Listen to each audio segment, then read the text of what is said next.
produit qui, en ce qui nous concerne, on considère que c'est un déchet, c'est parce qu'économiquement, on n'y met plus de valeur. Mais il y a d'autres personnes qui y mettent de la valeur, qui sont capables de le retransformer. Nos écrans d'ordinateur qu'on envoie en Chine, ça a de la valeur pour la Chine, c'est une matière première.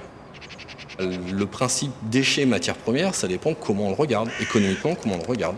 Il y a 20 ou 30 ans, on ne s'amusait pas à acheter une chaise, une table. La table, on la reprenait, on la retravaillait. Le problème aujourd'hui de notre société capitaliste, c'est qu'on a fait beaucoup de produits. Et comme c'était plus intéressant financièrement, c'était moins cher de racheter quelque chose, on l'a racheté. Et on a accumulé.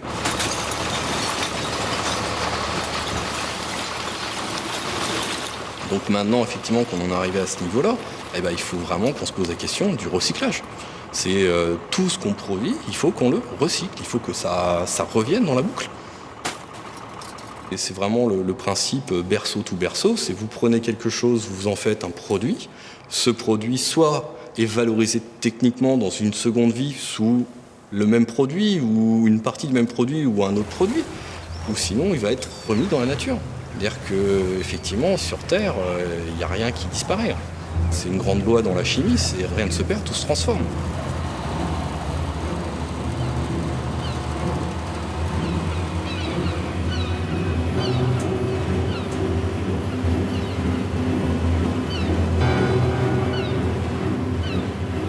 Si on ouvrait dans 30-40 ans les alvéoles, malgré toute la sécurité qu'on a mise en œuvre, on retrouverait globalement ça, des plastiques, puisque toute la matière biodégradable, de toute façon, aurait été dégradée, les organiques, on n'en aurait plus.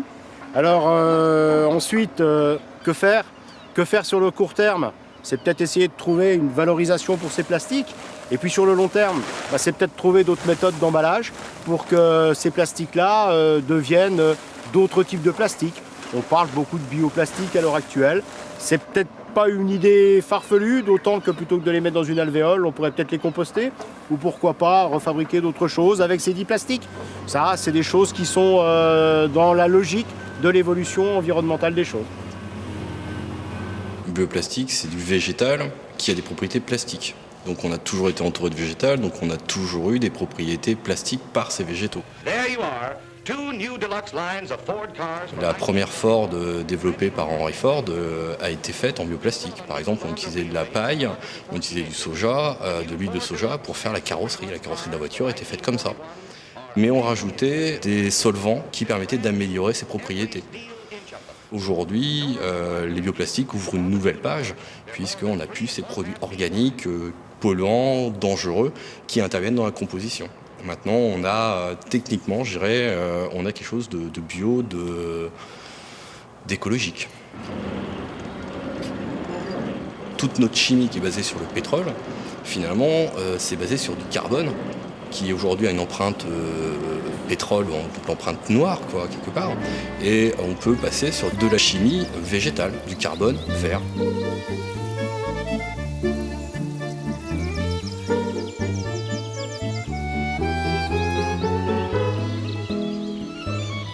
Les objets en plastique ont envahi et pollué notre quotidien. Le plus courant et le plus symbolique est sans doute la bouteille d'eau. Aujourd'hui, la bouteille en plastique parfaitement propre existe.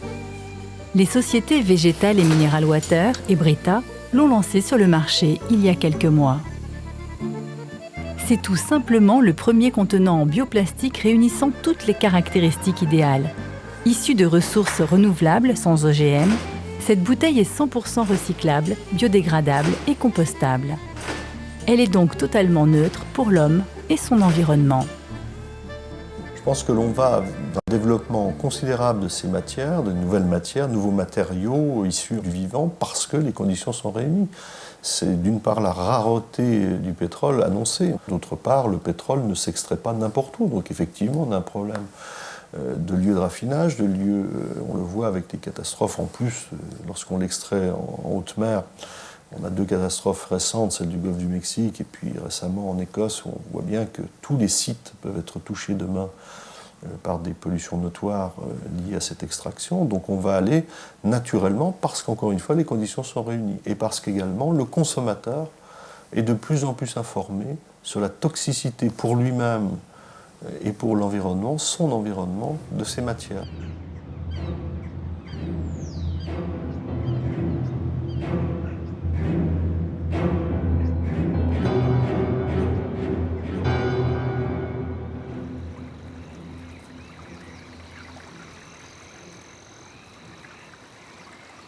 le marché de la plasturgie mondial.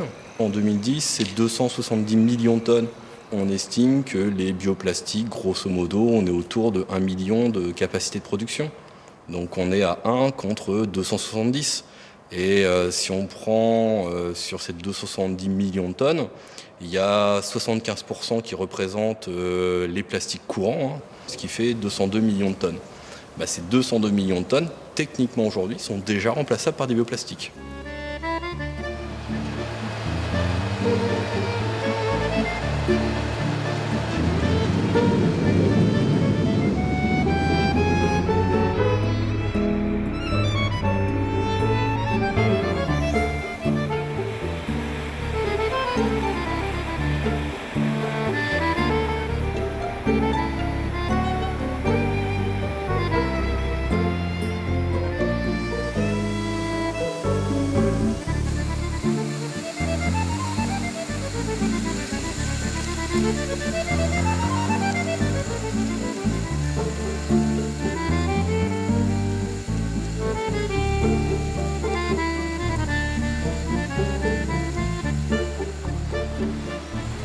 Pascal Bastien souhaite avant tout mettre cette innovation au service de l'eau, le bien le plus pur et le plus essentiel.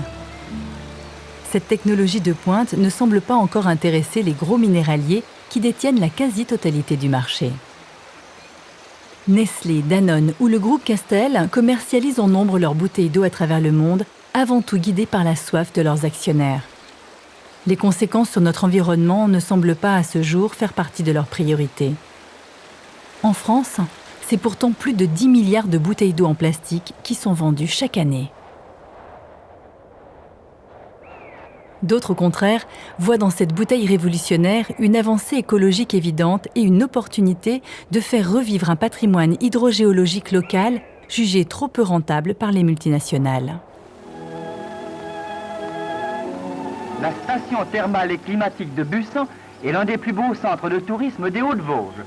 Nous apercevons à nos pieds la source de la Moselle. Un air vivifiant et pur, chargé des odeurs balsamiques des sapins, emplit nos poitrines. On vit dans une atmosphère de délassement physique et intellectuel. Tous les soucis sont oubliés. C'est le repos vraiment complet. Nous serons bientôt à la station, plus qu'1 kilomètre. Les eaux minérales, distillées par la nature à grande profondeur sur les roches du Chara, viennent émerger ici. Ces eaux thermales refroidies, riches en gaz rares, néon, hélium et en radium, sont reconnues d'utilité publique. Elles constituent, selon l'opinion des maîtres de la faculté, une véritable potion anti-anémique. C'est bientôt l'heure à laquelle les buveurs viennent prendre leur verre d'eau matinale. Le griffon des sources est la donneuse d'eau. L'eau de Bussan se boit lentement. Sa composition chimique, arséniate de fer, manganèse et acide carbonique naturel, la rendent si agréable à boire que l'on doit plutôt tempérer l'ardeur des buveurs et des buveuses. Voyez comme ce buveur apprécie l'eau de la source Salmade. Était embouteillé ici de l'eau minérale, de l'eau plate gazéifiée et également de la limonade. Alors, il y avait les 2 sources ici qui étaient captées et exploitées. L'usine d'embouteillage se situait à ce niveau-là. Et là, il y avait le stockage avec les quais d'embarquement. Je connaissais bien cette usine puisque mon grand-père était responsable de l'étiqueteuse dans cette unité d'embouteillage. Tous les Busnais se souviennent de cette époque héroïque du thermalisme à Bussan. On avait présent à l'esprit ce projet de relance de l'eau à Bussan et de la mise en bouteille, de la commercialisation des eaux ferrugineuses. Alors ce que nous voulons ici, ce n'est pas une grosse usine type Wattwiller ou Vittel. Nous voulons plutôt rechercher quelque chose de plus moderne pour un marché de niche et surtout en tenant compte d'une préoccupation moderne et de plus en plus rencontrer la préoccupation de l'environnement. Ainsi, l'embouteillage se ferait à l'aide d'un procédé nouveau de bioplastique. On règle les machines avec du PET. Je vais vous montrer le PLA, c'est-à-dire l'acide polylactique, qui est le fameux bioplastique que nous avons développé avec l'Université de Reims. C'est un plastique totalement végétal qui est un acide lactique tout simplement, que vous faites quand vous faites un effort physique comme moi, qui ai bu un coup hier soir, comme tous les soirs d'ailleurs. Le lendemain, j'ai mal dans les muscles, c'est donc de l'acide lactique. Et cet acide lactique-là est polymérisé et on obtient un acide polylactique. On part de la betterave à sucre, on en extrait le sucre, que l'on sèche, que l'on fait fermenter, on obtient un acide lactique polymérisé polylactique et ensuite on obtient un bioplastique. Par rapport à notre problématique d'eau de Bussan, qui est ferrugineuse, qui dépose de la rouille, il faut des bouteilles... Il faut filtrer. Donc là, on va enlever le fer. Alors là, c'est plus de l'eau minérale ferrugineuse. Si, parce qu'on va lui laisser le fer qui va bien.